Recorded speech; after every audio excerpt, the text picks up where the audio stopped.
mbabonamo nk'inshuti zifatika, nta nubwo mbabonamo ngo ubundi uri kumwe nabo kubera iyihe mpamvu.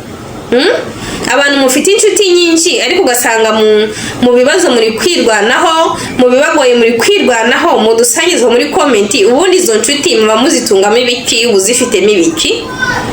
Ubuzifite ari iz'umurimbo, ubuzifite ari izo kwitwa ngo zirahari gusa, simbi.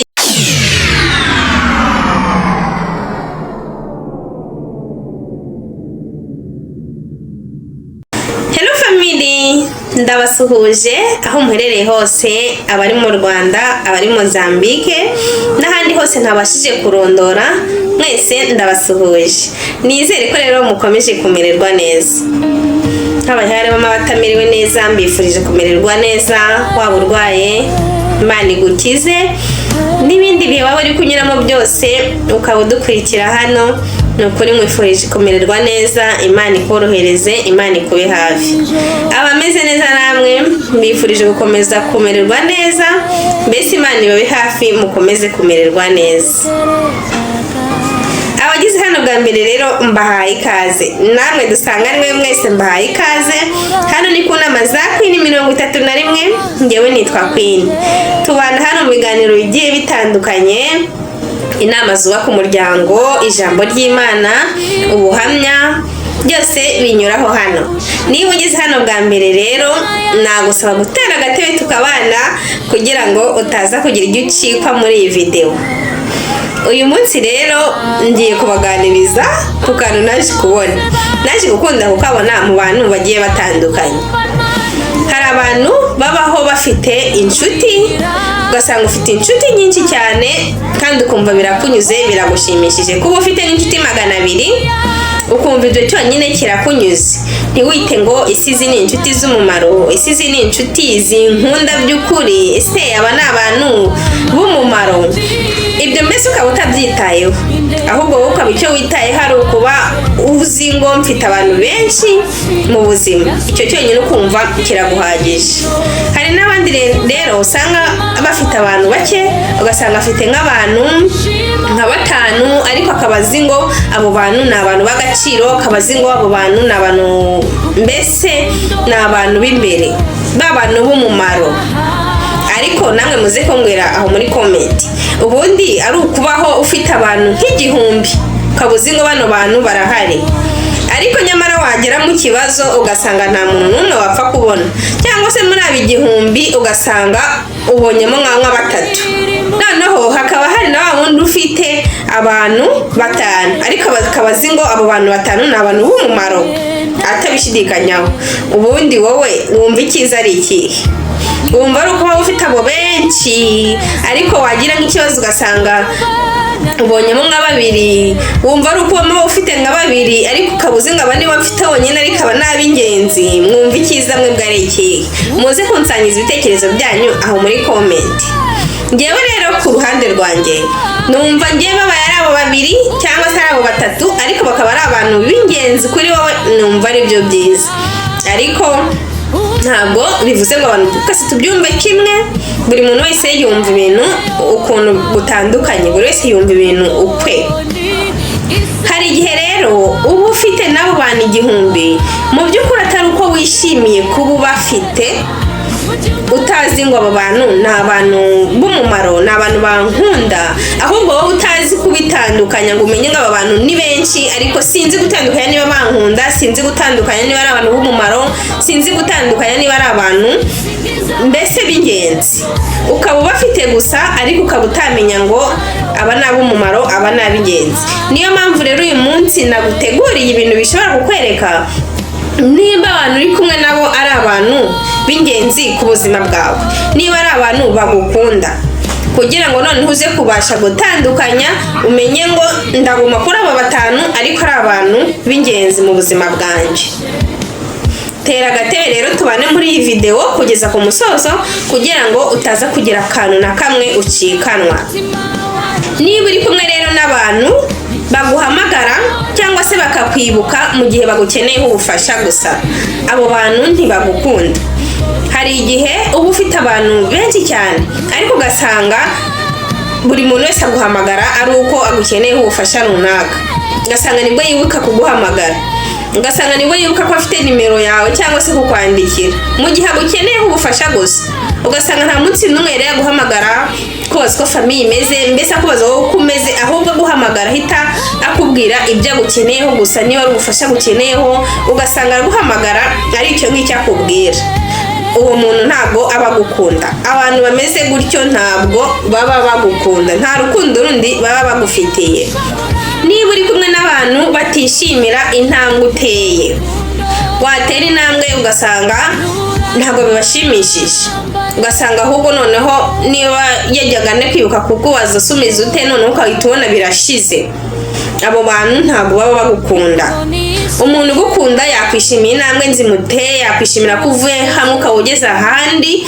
Niba rero utera intambwe runaka ukabona umuntu mwari muri kumwe ntabwo biri kubyishimira, akabona abantu muri kumwe bafite ukundi kuntu bahise bahinduka, abo bantu ntabwo baba bagukunda.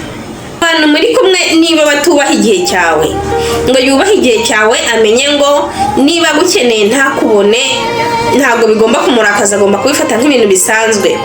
Ahubwo mu gihe agukeneye, akumva niba agukeneye saa sita agomba kukubona, akumva niba agukeneye saa munani agomba kukubona, akumva mbese ntiyubahe igihe cyawe.